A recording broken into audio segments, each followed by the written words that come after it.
Three motorcycles, a grocery store parking lot, and a 7-year-old girl who would never forget what she saw that Sunday afternoon. Rebecca Foster thought the worst thing about her marriage was her husband's affair. She was wrong.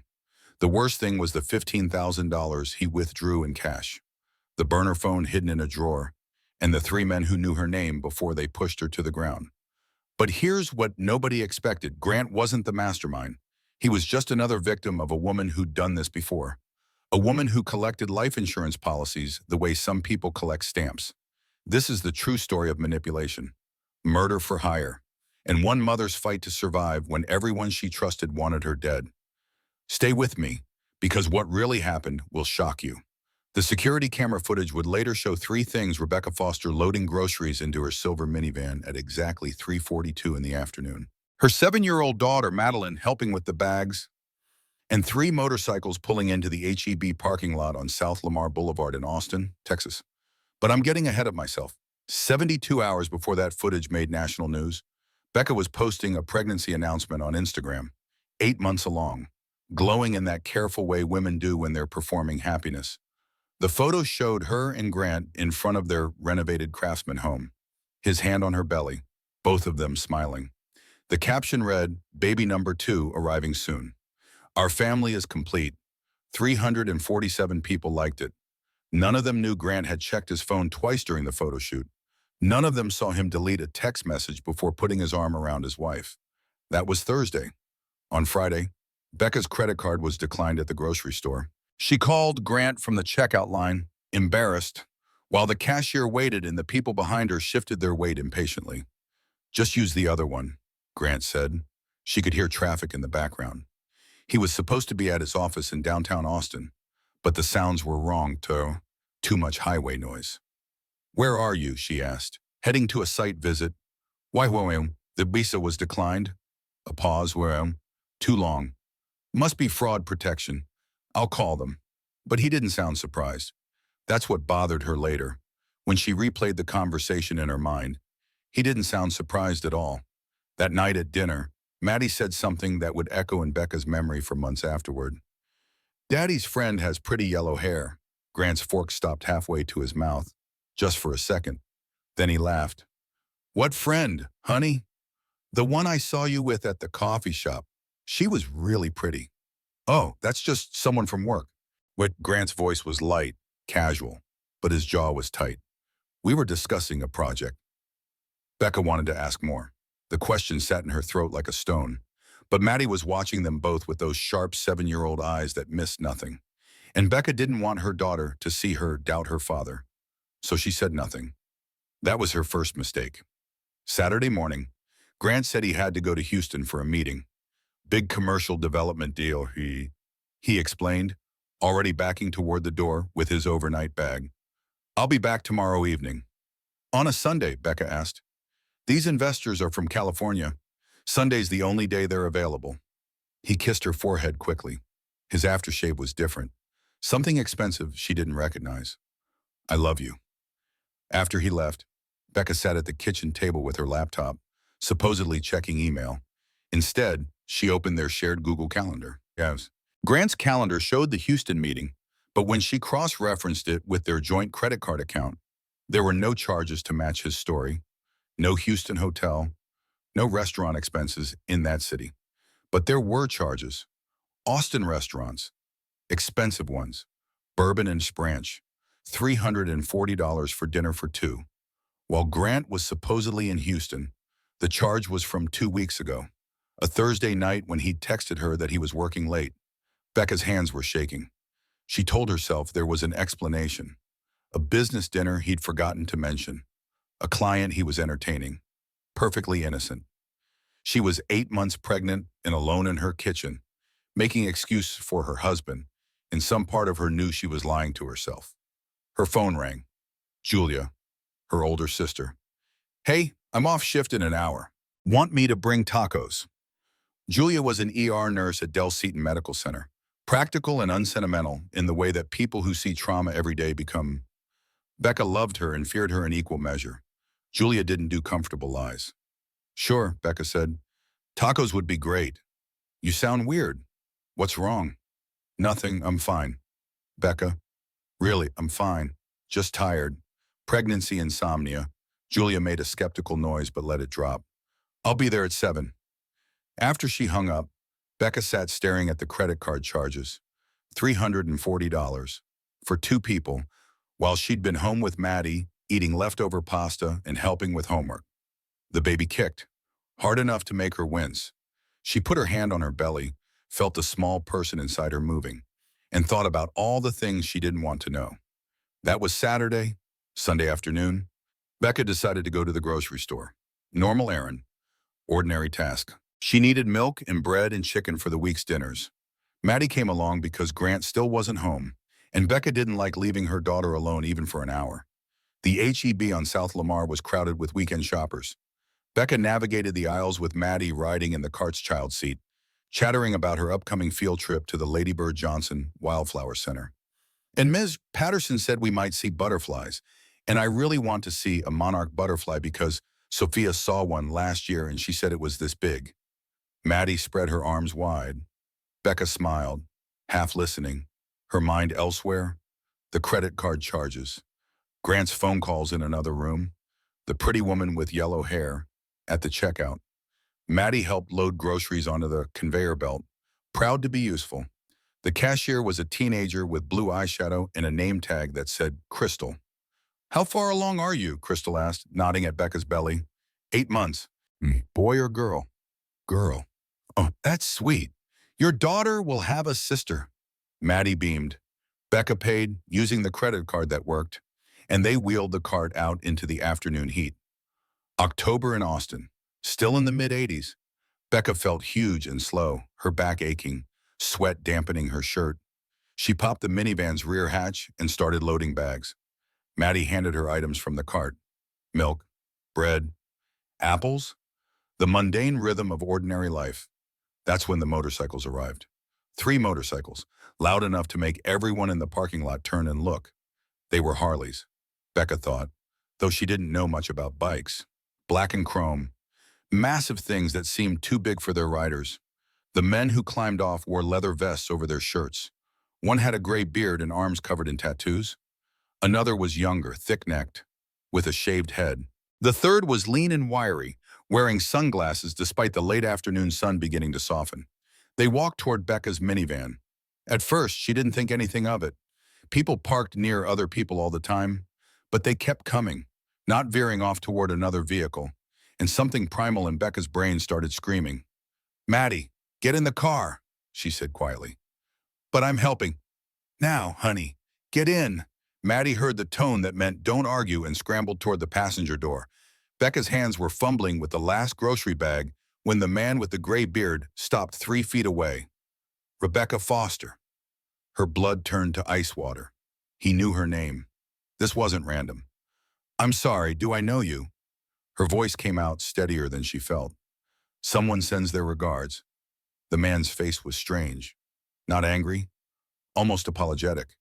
His hand reached out toward her. Later, witnesses would disagree about what happened next. Some said the man grabbed her aggressively. Others said he barely touched her. What everyone agreed on was that Becca jerked backward, off balance, and fell. She fell hard. Hip first, then shoulder, her hands instinctively going to protect her belly. The pavement was rough and hot under her palms. Someone screamed. Maybe it was Maddie. Maybe it was Becca herself.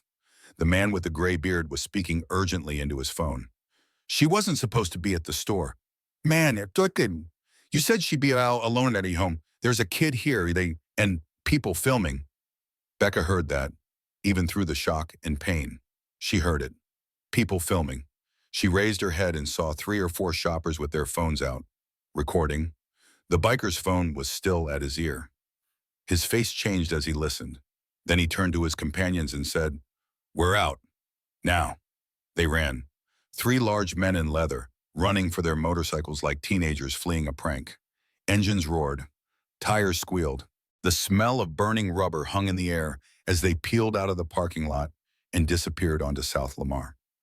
Becca lay on the hot pavement, hands on her belly, feeling for movement. Please move, baby. Please be okay. A kick. Weak, but there. Mommy, Maddie was out of the car, throwing herself at Becca, small arms wrapping around her neck. Mommy, are you okay? Why did those men know your name? Why did those men know your name? That was the question, wasn't it, in all the confusion that followed, through the paramedics and police and hospital? That question kept circling in Becca's mind like a shark. A woman knelt beside them, middle-aged, kind face, phone already out. I called 911. Ambulance, CIA is coming. Don't try to move, honey. More people gathered, a small crowd of concerned strangers, all wanting to help. Someone brought water. Someone else draped a jacket over Becca's shoulders even though it was 85 degrees. People were good in a crisis. Becca would remember that later. In the midst of everything terrible that was about to happen, she'd remember that strangers had been kind. The ambulance arrived in 7 minutes, paramedics with practiced efficiency, checking her vitals, asking questions. Was she hurt? Could she feel the baby moving? Any bleeding? Any contractions? I'm okay. Becca kept saying, I'm okay. The baby's moving. But she wasn't okay. She could taste blood in her mouth from biting her tongue. Her palms were scraped raw. And worst of all, she knew with absolute certainty that this hadn't been a random mugging. Someone had sent those men. Someone wanted to hurt her. Detective Raymond Hollis arrived at the hospital 40 minutes after the ambulance left the grocery store. He was in his late 40s, with iron gray hair and the kind of face that had seen too much. He carried a notepad but didn't open it immediately. Instead, he pulled up a chair next to Becca's hospital bed and just sat for a moment. Mrs. Foster, I'm Detective Hollis with Austin Police Department. How are you feeling? Scared? He nodded like that was the right answer. Can you walk me through what happened? Becca told him for the 3 motorcycles, the man who knew her name, the phone call, how they'd run when they realized people were recording. Hollis wrote it all down, his face expressionless. When she finished, he said, Mrs. Foster, in my 24 years doing this job, I've seen a lot of muggings, and I can tell you with absolute certainty that what happened to you wasn't one. Then what was it? That's what I need to figure out. These men knew your name. They left without taking anything. And one of them said that you weren't supposed to be at the store. You were supposed to be alone at home. The words landed like stones in still water, ripples spreading outward. Someone planned this, Hollis continued. Someone knew your routine and expected you to be somewhere else. Can you think of anyone who might want to hurt you? Becca started to shake her head, then stopped. The credit card charges, Grant's strange behavior, the woman with yellow hair. My husband's been acting strange, she said slowly. Strange how distant, secretive. I think he might be having an affair. Hollis's expression didn't change, but something shifted in his eyes. An affair is motive for a lot of things. Does your husband have financial problems? I don't know. Maybe. A credit card was declined on Friday. Does he know where you shop, your routine? Yes, I go to that HEB every Sunday afternoon. She felt cold suddenly, despite the warm hospital room. You think Grant sent those men? I think we need to talk to your husband. Is he here? He's on his way. He was in Houston for business. Or was he? The doubt crept in like poison. Had Grant really been in Houston? Or had he been somewhere else, waiting for a phone call that said it was done? The baby kicked again, harder this time. Becca put both hands on her belly and tried to breathe. This couldn't be happening. Grant wouldn't hurt her. He was weak. Maybe. Unfaithful. Possibly. But not violent. Not murderous. Except someone had tried to hurt her today. Someone who knew her name and her routine. Hollis stood up. I'm going to look into this. In the meantime, I need you to be careful. Don't go anywhere alone. Vary your routine. And if you notice anything unusual, call me immediately. He handed her a card. Day or night. After he left, Becca lay into the hospital bed, staring at the ceiling. Maddie was with a nurse, getting a snack and playing with toys in the pediatric waiting room. Dr. Ellen Shaw, her OB-GYN, had examined her and declared both mother and baby fine, though she wanted to keep Becca overnight for observation. Alone with her thoughts, Becca couldn't stop replaying the attack. The man's apologetic face. The phone call. We're out, now. Someone had called them off. At the last second, someone had stopped it. Grant, the door opened, and her husband rushed in, his face pale, hair disheveled. Becca, oh my God, are you okay? Is the baby okay? He moved to embrace her, but Becca stiffened. Grant noticed and stopped, his arms dropping to his sides. I'm fine, she said. We're both fine. The police called me. They said you were attacked. What happened? Three men on motorcycles. They knew my name. Grant's face did something complicated. Fear, confusion, and something else. Something that looked almost like guilt. They knew your name. Someone sends their regards. That's what he said. That doesn't make any sense. Who would? Grant ran his hands through his hair. A nervous gesture she'd seen 1,000 times. This is crazy. This is insane. His phone buzzed. He pulled it out, glanced at the screen, and his face went even paler. He silenced it and shoved it back in his pocket. Who was that? Becca asked. Work. It's not important. Your wife was just attacked, and you're checking work messages. I'm not, He sat down heavily in the chair Detective Hollis had vacated. I'm sorry, I'm in shock. I can't believe this happened. He was lying. Becca knew her husband well enough to know when he was lying. The way his eyes slid away from hers, the way his hands trembled slightly. He was terrified, and not just for her safety. He was terrified because he knew something he wasn't saying. Grant stayed at the hospital for 2 hours, making awkward conversation and checking his phone every 5 minutes. When visiting hours ended, he left with obvious relief. He kissed Becca's forehead and promised to bring Maddie by in the morning. After he was gone, Becca called her sister. Julia, can you come to the hospital? I need your help with something. Julia arrived 30 minutes later, still in her scrubs from her shift. She took one look at Becca's face and said, What do you need? I need to check Grant's phone records, and I need you to help me because I'm too scared to do it alone. Julia pulled up a chair. Tell me everything. Becca did. The credit card charges, the strange behavior, the woman with yellow hair, the attack. All of it spilled out in a rush. When she finished, Julia was quiet for a long moment. Then she said, You know what this looks like, right? I don't want to know what it looks like. Becca, someone tried to hurt you today. Hurt you and the baby. And Grant's been lying about where he is and who he's seeing. You can't afford to be in denial right now. I'm not in denial. I'm terrified. There's a difference. Julia softened. I know. I'm sorry. But we need to figure out what's going on. And that means looking at information you might not want to see. They started with the shared Verizon account. Becca logged in from her phone, fingers shaking so badly that Julia had to help her type the password. The call and text log loaded slowly. Pages and pages of data. Grant's number showed hundreds of calls and texts, most to people Becca recognized. Business associates, his mother, the contractor working on their kitchen remodel. But one number appeared 47 times in the past week alone, always late at night or early morning, never during business hours. That's a lot of contact with one person, Julia said carefully. Becca clicked on the number. No name associated with it, just the digits, Austin area code. She felt her heart hammering against her ribs. Call it? Julia said. What? No, I can't. You need to know who it is. Becca's hand was shaking as she blocked her caller ID and dialed the number. It rang 3 times. Then a woman's voice answered, smooth and young. Grant, baby, why are you calling from a blocked number? Becca's breath caught. The woman realized her mistake and hung up immediately. They sat in silence. The hospital sounds filtered in from the hallway. A monitor beeping somewhere. A nurse's shoes squeaking on linoleum. Normal sounds in a world that had just tilted sideways. That's his mistress, Julia said flatly. Maybe it's a business associate. Maybe.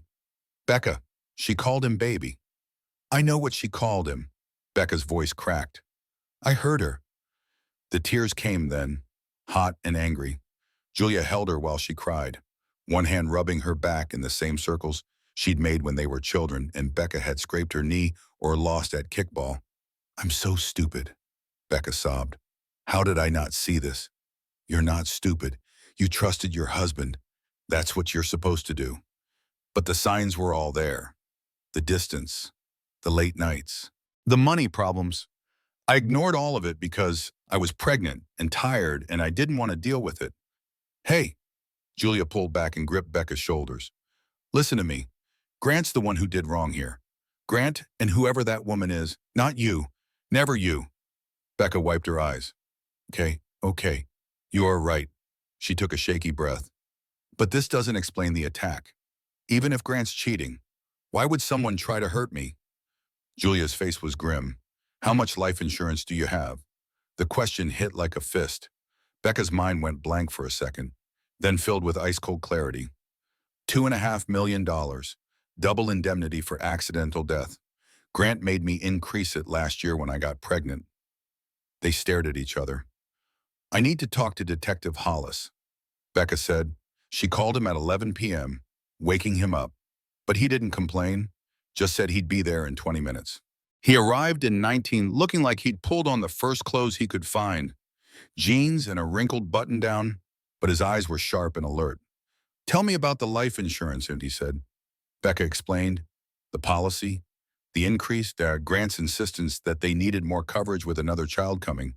Hollis took notes, his jaw tight. And you have the phone number that your husband has been calling? She gave it to him. He wrote it down, then pulled out his own phone and made a call. Even at this hour, someone answered. Hollis asked them to run the number and find out who owned it. They waited. Becca was exhausted, her body aching, but sleep felt impossible. Julia sat in the chair, checking her own phone occasionally, ready to stay all night if needed. Hollis's phone rang. He answered, listened, and his expression darkened. Yeah, thanks. He hung up and looked at Becca. The number belongs to Tessa Vaughn, 28 years old. Listed occupation is business consultant. She works for your husband's company. Business consultant. The words felt like a joke. I want to meet her, Becca said. Mrs. Foster. I need to look her in the eye. I need to know if she sent those men to hurt me. That's not how we do things. I'll bring her in for questioning, and she'll lawyer up and you'll get nothing. But if I approach her, woman to woman, maybe she'll say something useful. Hollis shook his head. It's too dangerous. Detective, someone already tried to hurt me in a grocery store parking lot in broad daylight. How much more dangerous can it get?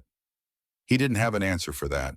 Tessa Vaughn lived in a high-rise condo downtown, the kind with a doorman and valet parking, the kind that cost $4,000 a month, minimum.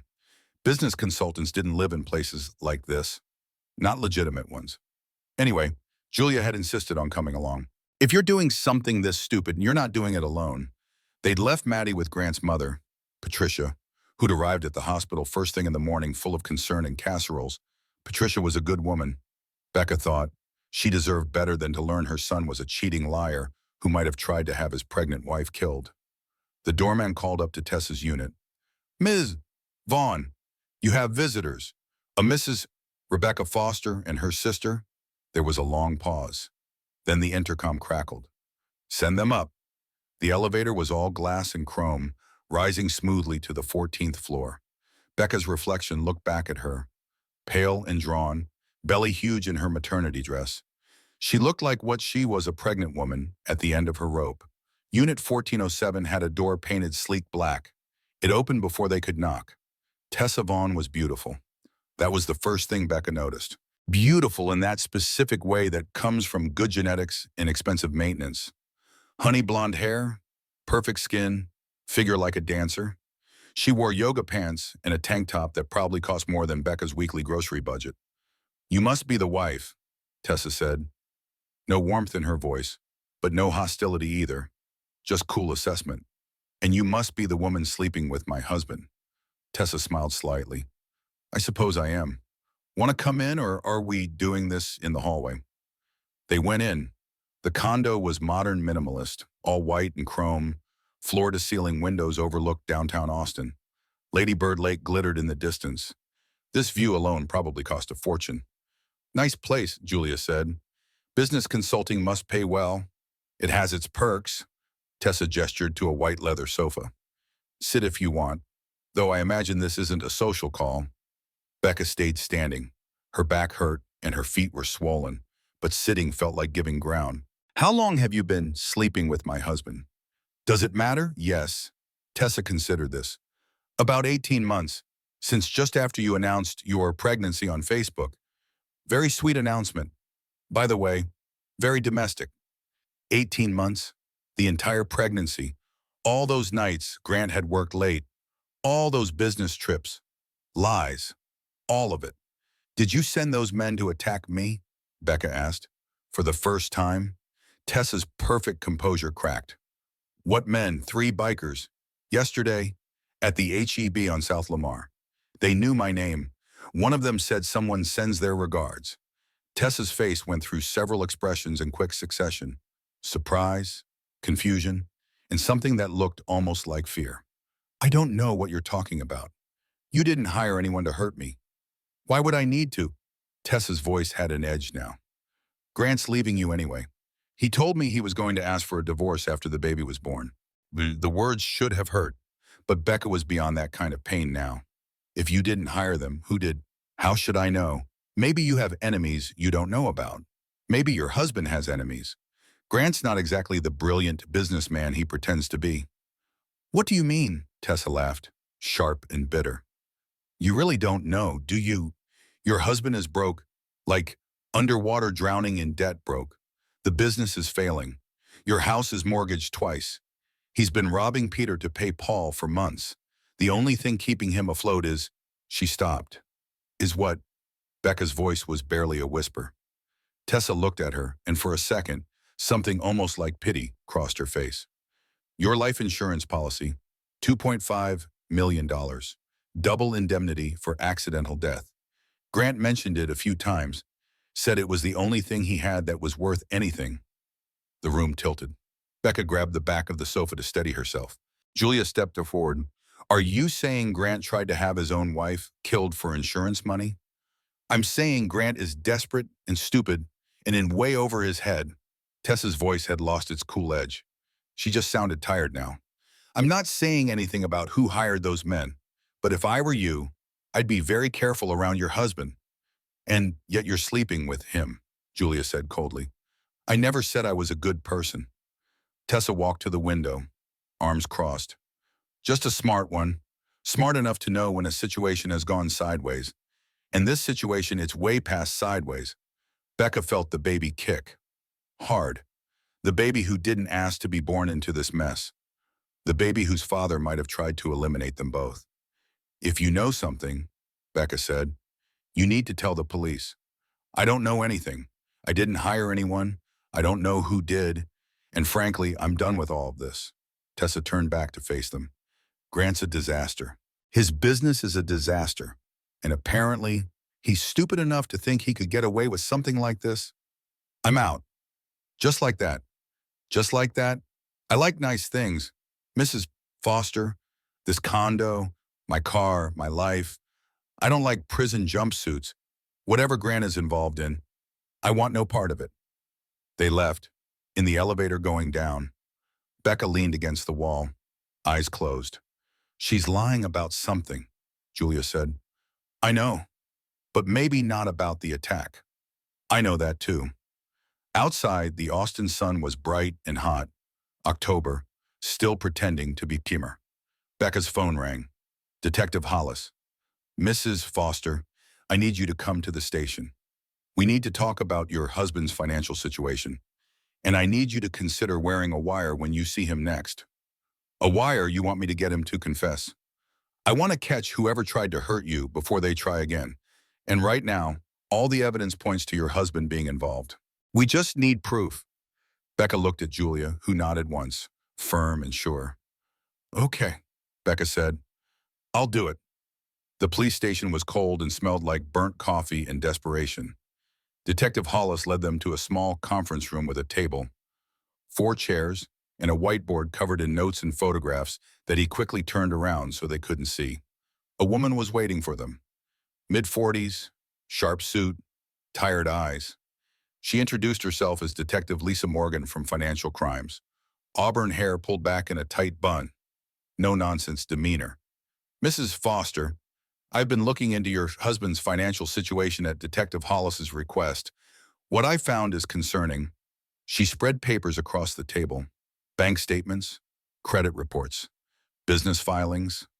Becca recognized some of it, their joint checking account, their mortgage statements, but there were other documents she'd never seen. Your husband's company, Foster Commercial Development, is in serious trouble, Morgan said. He's behind on payments to contractors. Several projects have gone over budget, and he's taken out multiple loans using your house as collateral. Multiple loans. Becca felt sick. 3 separate equity lines of credit, totaling $470,000. If he defaults, you lose the house, Julia swore under her breath. Becca just stared at the papers, trying to make sense of the numbers. There's more, Morgan continued. Over the past 6 months, your husband has made several large cash withdrawals, always just under $10,000 to avoid triggering federal reporting requirements. 18,000 total. That's the amount contract killings cost in this part of Texas, Hollis said quietly. I've worked enough murder-for-hire cases to know the going rate. The room was silent except for the hum of fluorescent lights overhead. You think Grant hired those bikers? Becca said. It wasn't a question. We think it's a strong possibility. We've identified the men from security footage and witness descriptions. They're members of a motorcycle club called the Lone Star Riders. Small-time criminals. Mostly, the kind of guys who'd take on a job like this for the right price. Have you arrested them? We're working on it. The problem is proving who hired them. Right now, we have circumstantial evidence, the financial problems, the insurance policy, the cash withdrawals. But we need more. We need someone to talk. Or so, Morgan said, we need your husband to incriminate himself. That's when they showed her the wire, a small device that would attach to her clothing, transmitting everything to receivers nearby. They wanted her to confront Grant, to ask him directly about the money, about the attack, about everything, and they wanted her to do it tomorrow. He'll know something's wrong, Becca protested. I'm not a good liar. You don't have to lie, Hollis said. Just be yourself, a frightened wife who wants answers. That's the truth, isn't it? It was? God help her, it was. They fitted her with the wire before she left, showing her how it worked, making her practice. When they were satisfied, Hollis walked her and Julia to their car. Mrs. Foster, I need to ask you something, he said. Is there any possibility your husband would hurt you physically if he realizes what you're doing? The question hung in the autumn air. Becca thought about Grant. Weak, unfaithful Grant. Grant who'd lied about money and cheated with his employee and maybe, well, possibly tried to have her killed. I don't know, she admitted. 6 months ago, I would have said absolutely not. Now I don't know anything anymore. We'll have officers nearby. If anything goes wrong, if you feel threatened at all, you just say the safe word. We'll be there in 30 seconds. The safe word was butterfly. Because Maddie loved butterflies. Because Becca needed to remember there were still innocent things in the world. She went home, to the house that was mortgaged 3 times over. The house she might lose. Grant's car was in the driveway. He was inside with Maddie, probably playing the part of concerned father and husband, probably lying with every breath. Julia squeezed her hand. You can do this. What if I can't? Then we'll figure something else out. But Becca, you're stronger than you think. You're carrying a baby and dealing with all of this and still standing. That's strength. Becca nodded, not trusting her voice. She got out of the car and walked up the path to her front door. The door to her house that might not be her house for much longer. The door to a life that had already ended, even if she was the last one to know it. Grant looked up when she entered. He was on the couch with Maddie, watching a Disney movie. So normal, so perfectly staged. Hey, he said, how are you feeling? How's the baby? We need to talk. Becca said, alone? His face went pale. Okay, Maddie, honey, why don't you go play in your room for a bit? But the movie, you can finish it later. Go on. Maddie left, dragging her feet, sensing the adult tension. When they were alone, Grant stood up, nervous energy radiating from him. What's wrong? He asked. Becca thought about the wire under her shirt, the detectives listening, the fact that her whole life depended on the next few minutes. I know about Tessa, she said. Grant's face went through several expressions. Guilt, fear, resignation. Becca, I can explain. Oh, can you explain 18 months of lying?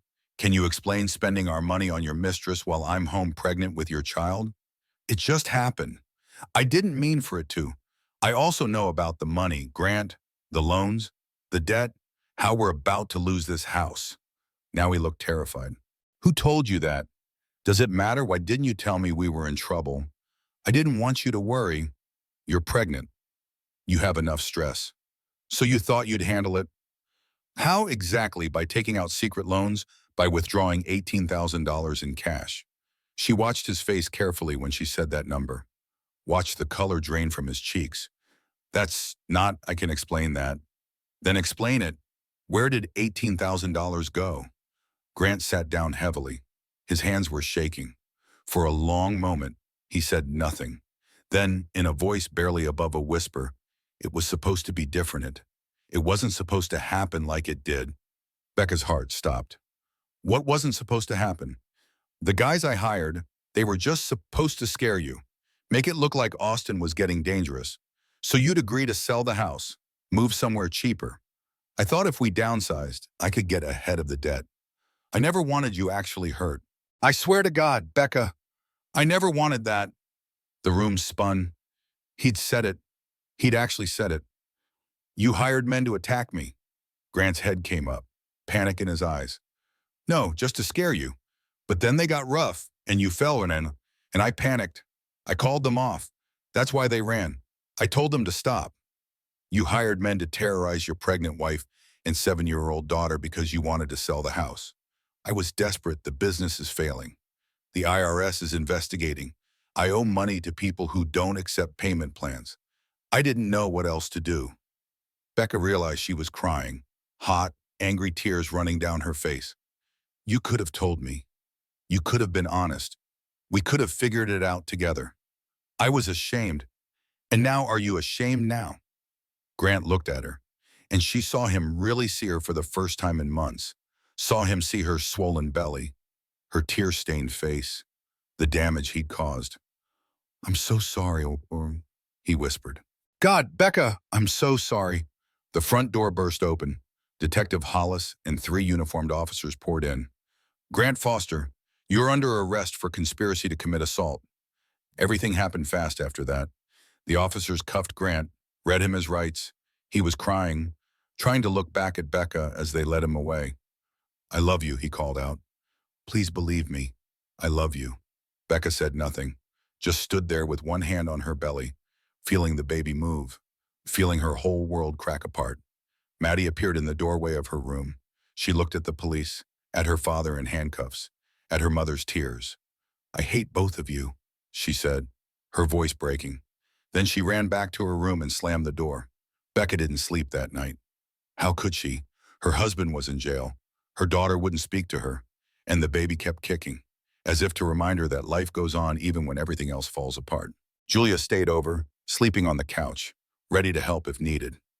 Patricia had come by earlier, shell-shocked and weeping, unable to believe what her son had done. She'd tried to talk to Maddie, but the child had locked herself in her room and refused to come out. At 2 a.m., Becca sat in the kitchen with a cup of herbal tea, staring at nothing. The wire had been removed hours ago, the recording taken as evidence. Grant's confession was clear. Damning. He'd hired the bikers. He'd planned the attack. The only question now was sentencing, except something didn't feel right. Becca couldn't put her finger on it at first. It was just a nagging sense that pieces didn't fit. Grant had confessed. Yes, but his confession had been about scaring her, not hurting her. And the bikers had known her name. They'd said someone sends their regards. That wasn't Grant's style. Grant was weak and desperate, but he wasn't theatrical. He didn't talk like that. Her phone rang, making her jump. Detective Hollis. Mrs. Foster, I'm sorry to call so late. Are you awake? I'm awake. We've got a development. Nathan Brooks just walked into the station. He says he has information about the attack. Who's Nathan Brooks? An attorney. Specifically, he's Tessa Vaughn's ex-boyfriend. And he says she orchestrated the whole thing. Becca's teacup clattered against the table. What? He's giving a statement now. Can you come down here? 20 minutes later, Becca was back at the police station. Julia had come with her, and Patricia was watching Maddie. The conference room was crowded this time. Hollis, Morgan, and a man she didn't recognize. Nathan Brooks was in his early 40s, handsome in a worn-down way. Expensive suit that had seen better days. Dark circles under his eyes like he hadn't slept in a week. "Mrs. Foster," he said when she entered, "I'm so sorry for what happened to you, and I'm sorry I didn't come forward sooner. I was scared. But I can't stay quiet anymore." "Tell her what you told us," Hollis said. Nathan took a deep breath. "I dated Tessa Vaughn 2 years ago. It lasted about 6 months. Beautiful, smart, charming. I thought I was in love. Then I found out what she really was, which is a con artist. Maybe worse. She targets wealthy men, establishes relationships, gets access to their finances. Then things happen, accidents, deaths, and Tessa walks away with insurance money or inheritance or both." Becca felt cold. "Has she done this before?" "I think so. Her previous boyfriend before me died in a fall down his apartment stairs. They ruled it accidental death. But I always wondered. Michael Harrison was his name. He left her everything. $750,000. And you didn't report this to police." "I didn't have proof, just suspicions. And Tessa's smart. She covers her tracks. But when I heard about what happened to you, and that your husband worked with Tessa, I knew. I knew she was doing it again." Hollis leaned forward. "Mr. Brooks, do you have any evidence that Tessa Vaughn was involved in Mrs. Foster's attack?" "Not direct evidence, but I know she has connections. Her brother runs with a motorcycle club, the Lone Star Riders." Everything clicked into place. She hired them through her brother. That would be my guess.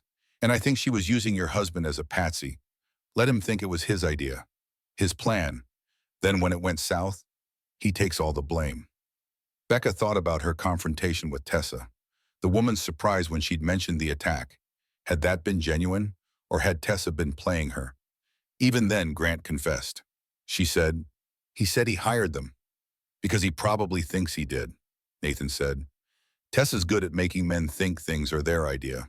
She did it with Michael. Made him change his will, take out a life insurance policy with her as beneficiary. He thought he was being romantic, taking care of the woman he loved. He didn't know he was signing his own death warrant." Detective Morgan spoke up. "We've been doing some digging into Tessa Vaughn's background. Brooks is right, there are patterns, multiple wealthy boyfriends, multiple windfalls. Nothing we can prove in court, but enough to raise red flags." "So what now?" Becca asked. "Grant's in jail. Tessa's walking around free." "Not for long," Hollis said grimly. "We're getting a warrant for her arrest. Brooks's testimony gives us probable cause, and we're bringing in her brother for questioning. I want to be there when you arrest her. Mrs. Foster, I need to see her face. I need to know if she was behind this." Hollis and Morgan exchanged glances. Finally, Hollis nodded. "You can watch from the observation room, but that's all. No direct contact." They arrested Tessa at 6 a.m. the next morning. Becca watched through one-way glass as officers knocked on that sleek black door. Tessa answered in silk pajamas, looking confused and beautiful even at this hour. "Tessa Vaughn, you're under arrest for conspiracy to commit murder." Her face changed. The mask dropped. Just for a second, and Becca saw what was underneath. Not surprise, not fear, just cold, calculating rage. "I want my lawyer," Tessa said. They cuffed her and led her away. As she passed the observation window, she turned and looked directly at where Becca was standing. She couldn't see through the one-way glass, but somehow it felt like their eyes met anyway. Tessa smiled. It was the most terrifying thing Becca had ever seen. In the interrogation room, Tessa sat calmly while her lawyer whispered in her ear. Public defender, overworked and underpaid. Not the kind of attorney Tessa probably wanted, but the kind she was stuck with now that her assets were being frozen. Hollis started the questioning. "Ms. Vaughn, do you know why you're here?" "I assume it has something to do with that ridiculous accusation from my ex-boyfriend. Nathan always was dramatic." "This isn't about Nathan Brooks. This is about Rebecca Foster, about the men you hired to attack her." "I didn't hire anyone." Your brother is a member of the Lone Star Riders Motorcycle Club, the same club whose members attacked Mrs. Foster. My brother makes his own choices. I'm not responsible for what he does. We have financial records showing you paid him $15,000 3 weeks ago. That was a loan. Yes, family business. Back and forth it went. Tessa had an answer for everything. She was good. Becca had to admit, calm, collected, never letting them rattle her. Then Hollis played his trump card. Ms. Vaughn, we've been looking into Michael Harrison's death, your previous boyfriend who fell down the stairs. For the first time, Tessa's composure cracked, just slightly. That was ruled an accident. We're reopening the investigation. Funny thing about falls, they leave specific injury patterns. And the injuries Michael sustained don't quite match a simple fall. They match being pushed. You can't prove that. Maybe not. But we can prove you researched how to make a death look accidental. Your internet search history from 2 years ago is very enlightening. Tessa's lawyer whispered urgently in her ear. She shook her head, ignoring him. I want to make a deal, she said. What kind of deal? I'll tell you everything who hired the bikers, how it was planned, all of it. But I want immunity. Hollis leaned back. That's not how this works. Then I don't talk, and you've got nothing. Grant Foster already confessed. Your case is solved. Let me walk. In the observation room, Becca felt rage building. This woman had tried to have her killed, and she wanted to walk free. But Hollis was smiling. It wasn't a nice smile. Miss Vaughn, you seem to be under the impression that Grant Foster's confession clears you. It doesn't. He says he hired men to scare his wife. But the men we arrested, they tell a different story. They say they were hired to kill Rebecca Foster. Make it look like a mugging gone wrong. And they say the person who hired them was a blonde woman named Tessa. The color drained from Tessa's face. You're lying. We have one of the bikers in custody right now. Vince Carver. He's looking at attempted murder charges unless he cooperates. And guess what? He's cooperating. He's giving us everything. The meetings with you, the photos you provided of Mrs.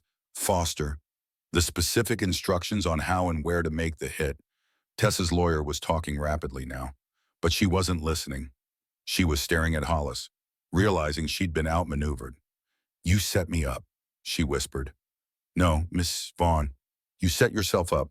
We just followed the evidence. In that moment, watching through the glass, Becca understood. Grant had been a fool. Yes, weak and desperate and willing to do terrible things. But Tessa was the real monster. She'd manipulated him, used him, planned to kill Becca, and then probably Grant too. Once she had what she wanted, and she'd almost gotten away with it.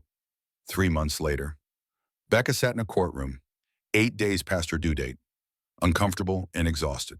The baby had decided she liked where she was and saw no reason to make an appearance. Dr. Shaw had scheduled an induction for the next day, but Becca had insisted on being here for this, for the sentencing. Grant had taken a plea deal, 12 years for conspiracy to commit assault and fraud. His lawyer had argued that he'd called off the attack, that he'd never intended serious harm. The judge had not been sympathetic. Tessa's trial was different. She'd refused to plead out, insisting on her innocence despite overwhelming evidence. The trial had lasted 3 weeks. Becca had testified, telling the jury about the attack, about discovering Grant's affair, about Tessa's cold demeanor when they'd met. Nathan Brooks had testified about Tessa's pattern of behavior. Vince Carver, the biker, had testified about how Tessa had hired them through her brother, how she'd been specific about making it look random, how the plan had been to kill, not scare. The prosecution had presented internet searches from Tessa's computer, how to make murder look accidental, insurance fraud detection, contract killing prices. She'd covered her tracks poorly, perhaps out of arrogance, perhaps because she'd gotten away with it before. Now the jury had reached a verdict. Becca sat in the gallery with Julia and Patricia. Maddie was in school, mercifully spared from this circus. The child was slowly healing, seeing a therapist twice a week, learning to trust again. It would take time, maybe years. The judge entered. Everyone stood, then sat. The jury filed in, their faces unreadable. Has the jury reached a verdict? The forewoman stood, middle-aged, serious. We have, Your Honor, on the charge of conspiracy to commit murder. How do you find it guilty? On the charge of attempted murder. How do you find it guilty? Tessa's face remained impassive, but her hands clenched into fists on the table. On the charge of fraud, how do you find guilty? 3 guilty verdicts, the maximum on each. The judge set sentencing for 2 weeks later, but everyone knew what it would be. Life in prison, no parole. Tessa Vaughn would die behind bars. As the bailiffs led her away, Tessa turned and looked at Becca. Their eyes met across the courtroom. You think you won, Tessa said, her voice carrying in the suddenly silent room. But look at you. Your husband's in prison. Your daughter's traumatized. You're about to be a single mother of 2 with no money and no future. I didn't have to kill you. Your life is already over. The bailiffs pulled her toward the door, but she kept talking. At least I lived. At least I took what I wanted. You're just going to serve it, and surviving's not the same as living. Rebecca, remember that. Then she was gone. Becca sat very still. Julia put an arm around her shoulders. She's wrong, Julia whispered. She's just trying to hurt you one more time. But was she wrong? Becca touched her belly, felt the baby move. Her daughter who would be born tomorrow. Her daughter who would grow up without a father, without money, in a world that had proven to be cruel and dangerous. Was that surviving or living? She didn't know. Hope Ellen Foster was born on October 23rd, 7 pounds, 4 ounces, with her mother's dark hair and her father's nose. Becca held her daughter and cried. Not sure if the tears were joy or grief or exhaustion, Maddie held her baby sister with careful reverence. She's so small, Maddie whispered. You were this small once. Will she be okay even without a daddy? The question broke Becca's heart. She'll be okay because she has us. You and me, and we're going to take care of each other. Promise, I promise. The first weeks were brutal. Becca was alone with a newborn and a grieving 7-year-old. The house had been foreclosed on. They'd moved into a small apartment near Julia's place. The furniture was secondhand, the walls were thin, and Becca had to go back to work 6 weeks after giving birth because her savings were gone. She found a job with a law firm that specialized in family law. Not the corporate work she'd done before, but it was meaningful. She helped other women navigate divorce, custody battles, domestic situations. She understood their fear because she'd lived it. The blog started almost by accident. One night, unable to sleep while Hope nursed, Becca had started writing about the attack, about Grant's betrayal, about Tessa's manipulation, about surviving. She'd posted it online, not expecting anyone to read it, but people did. Hundreds of people, then thousands. Women who'd been through similar situations, women who needed to know they weren't alone. The messages poured in. Thank you for sharing your story. You saved my life. Because of you, I left. Because of you, I reported it. Because of you, I'm free. Becca started a support group, then another. She spoke at women's shelters. She testified before the state legislature about domestic violence prevention. Surviving became living, slowly, painfully. One day at a time, Maddie started 3rd grade. She was different now, older in ways an 8-year-old shouldn't be, but she was also strong. When other kids asked where her father was, she said simply, he made bad choices. He's not part of our family anymore. Hope grew, 6 months old, then 9, then 1 year, a happy baby who laughed at everything and everyone. She would never remember her father, would never know the danger she'd been in before she was born. Becca would tell her someday, when she was old enough to understand. But for now, Hope was just a toddler who loved Cheerios and Sesame Street and her big sister. Julia remained their anchor, present for babysitting, for advice, for 3 a.m. phone calls when Becca couldn't stop crying. When Becca tried to thank her, Julia just shrugged. That's what family does. We show up. Patricia visited sometimes, careful and guilt-ridden. She sent cards on holidays, checks she could barely afford. Trying to make up for her son's sins, Becca always deposited the checks. She needed the money. But more than that, she knew Patricia needed to help, needed to feel like she was doing something right. Grant wrote letters from prison, long, rambling letters full of apologies and explanations. Becca read the first few, then stopped. There was nothing he could say that would change anything. Nothing that would give her back the life she'd lost. She didn't hate him anymore. Hatred took energy she didn't have. She just felt nothing when she thought of him. He was a mistake she'd made, a chapter she'd closed. The civil suit against Grant and Tessa had awarded Becca $3.2 million. Most of it would never materialize. Grant had nothing, and Tessa's assets were seized to pay Michael Harrison's family.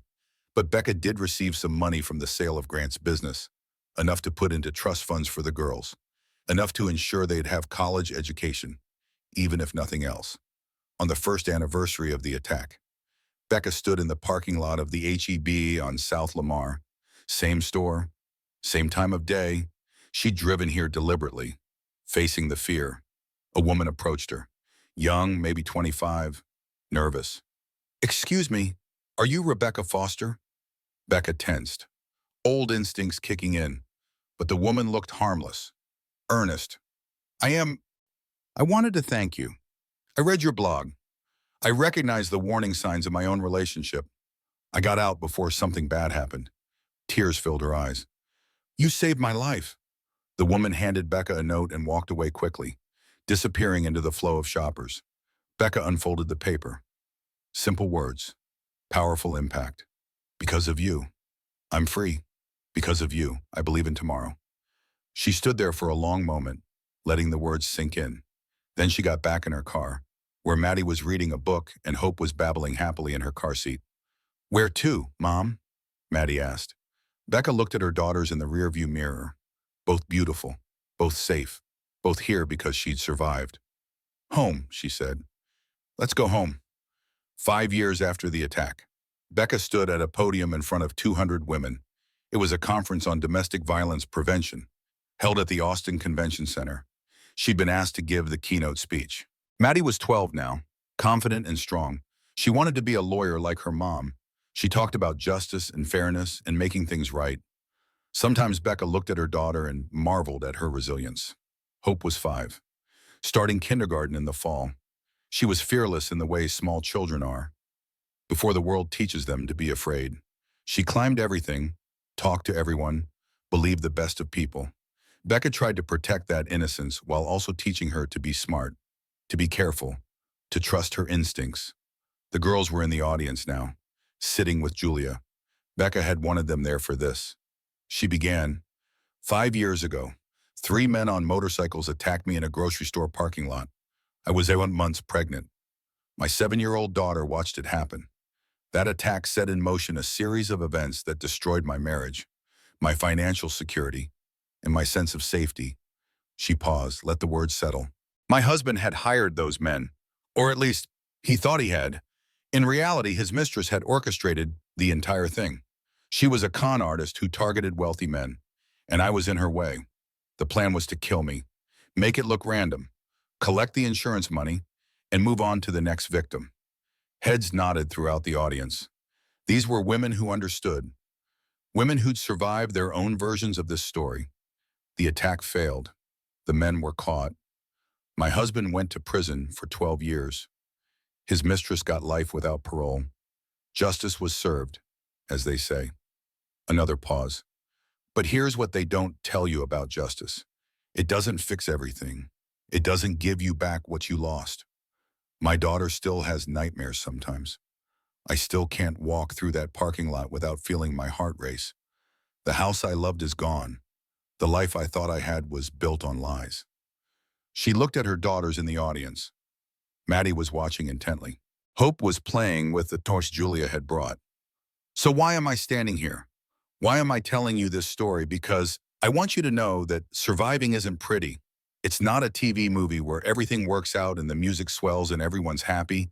Sometimes surviving is messy and hard, and you wake up at 3 a.m. wondering if you made the right choices." Universal nods. These women knew. But here's the other thing. The thing that matters. I'm here, my daughters are here, we're safe, well, we have each other. I've found work that matters. I help other women recognize the warning signs, trust their instincts, get out before it's too late. And sometimes, on good days, I help them understand that leaving is possible, that surviving is possible, that there's life on the other side of trauma. She took a breath. The first year was hell. I worked 3 part-time jobs. I cried myself to sleep most nights. I questioned every decision I'd ever made.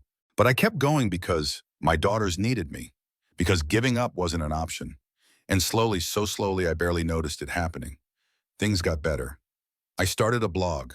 It reached 5 people, then 50, then 5,000. Women wrote to me saying my story helped them leave abusive situations, that my honesty gave them courage. And that's when I realized something important. She looked directly at the audience now, making eye contact with as many women as she could. My story didn't end in that parking lot. The attack wasn't my defining moment. What defined me was everything that came after.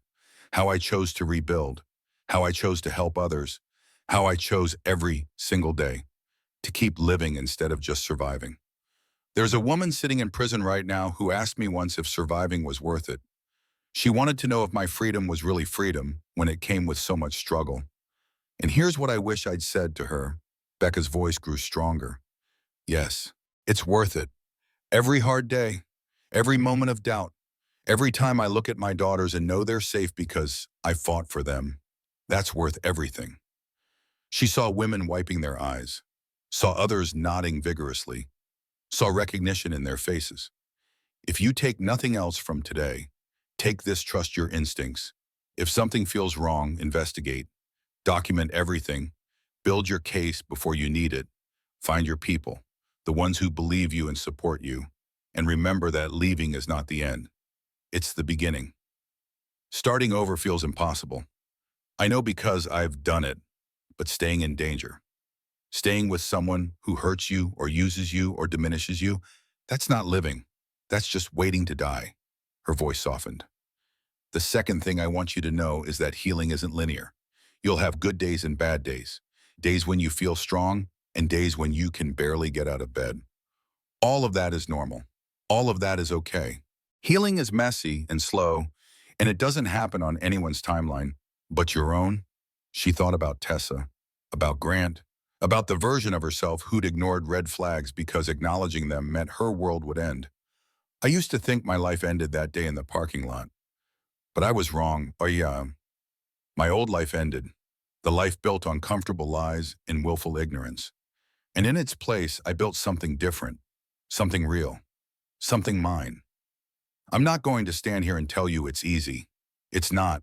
I'm a single mother of 2. I work long hours. I worry about money. My ex-husband is in prison, and my daughters will grow up knowing their father tried to hurt their mother. That's our reality. But you know what else is real? Maddie just made the honor roll. Hope learned to read last month. I love my work. I have friends who show up when I need them. I sleep through the night now. I can go to grocery stores without panicking. Small victories, maybe. But they're mine. She was near the end now. She could feel it. There's a difference between surviving and living. For a long time, I just survived. I got through each day. I did what needed to be done. But somewhere along the way, without even realizing it, I started living again. Started finding joy in small things. Started believing in tomorrow. That's what I want for each of you. Not just survival, but life. Real, messy, imperfect life. The kind where you laugh with your kids and cry during sad movies and sometimes eat cereal for dinner because you're too tired to cook. The kind where you're free. She looked at Maddie and Hope one more time. Someone once told me that surviving isn't the same as living. She was right. Surviving is breathing. Living is choosing what you breathe for. And I choose this. My daughters, my work, my freedom, my life. So if you're sitting here wondering if you can do it, if you can leave, if you can rebuild, if you can survive what seems insurvivable, I'm here to tell you, yes, you can.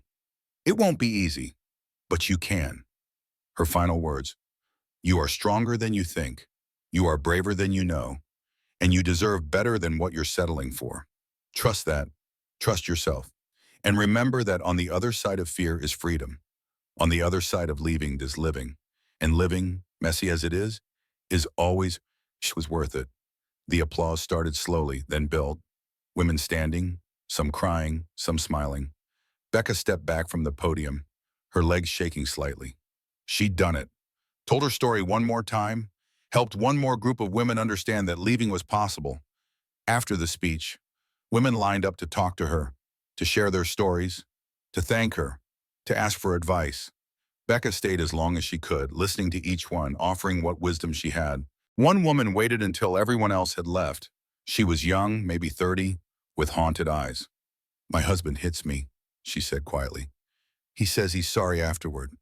Says he'll change. Should I believe him?" Becca thought about all the ways she could answer that question. The diplomatic ways, the careful ways.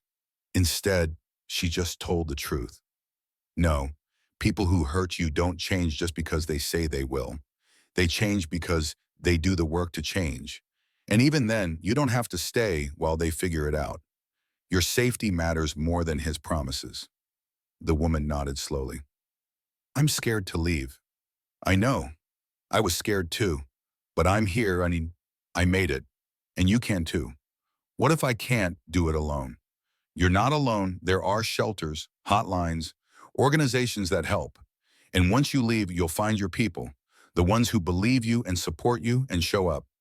Becca pulled out a card with resources listed. "Start here, Fortune. Make a plan. Document everything. And when you're ready, leave." "How will I know when I'm ready?" Becca thought about that. "You'll know because staying will hurt more than leaving. Because you'll wake up one day and realize you deserve better. Because something in you will shift from I can't to I have to." The woman took the card. "Thank you." After she left, Julia appeared with the girls. Hope ran to Becca and wrapped her arms around her legs. "You were good. Mommy, lots of people were crying." Happy tears. "I hope." Maddie was more reserved, but Becca could see the pride in her eyes. "That was really brave. Mom, talking about what happened." "You're brave too, sweetheart. Every day." They walked out into the Austin afternoon. The sun was bright, the sky cloudless.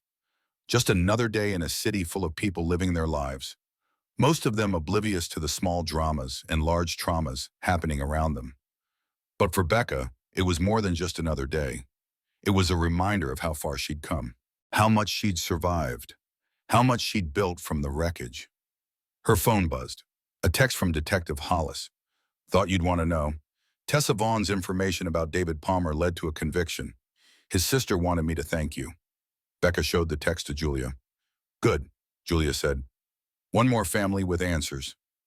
They got in the car, Maddie in front now that she was old enough, Hope in her booster seat, already asking if they could get ice cream. "Sure, Becca said. "Ice cream sounds perfect." As she drove through the streets of Austin, past the grocery store where it had all started, past the courthouse where justice had been served, past the apartment where she'd rebuilt her life, Becca thought about Tessa's question one more time. Was it worth it? All the struggle and pain and fear. She looked in the rearview mirror at her daughters. Maddie was explaining something to Hope, using big words and careful patience. Hope was listening with the intensity only 5-year-olds can manage, taking it all in. These two people existed because Becca had survived, had fought, had refused to give up even when giving up seemed easier. Yes, it was worth it. Every second, every tear, every sleepless night, every moment of doubt, because survival wasn't the goal. Living was, really living. And she was doing that now, finally truly living.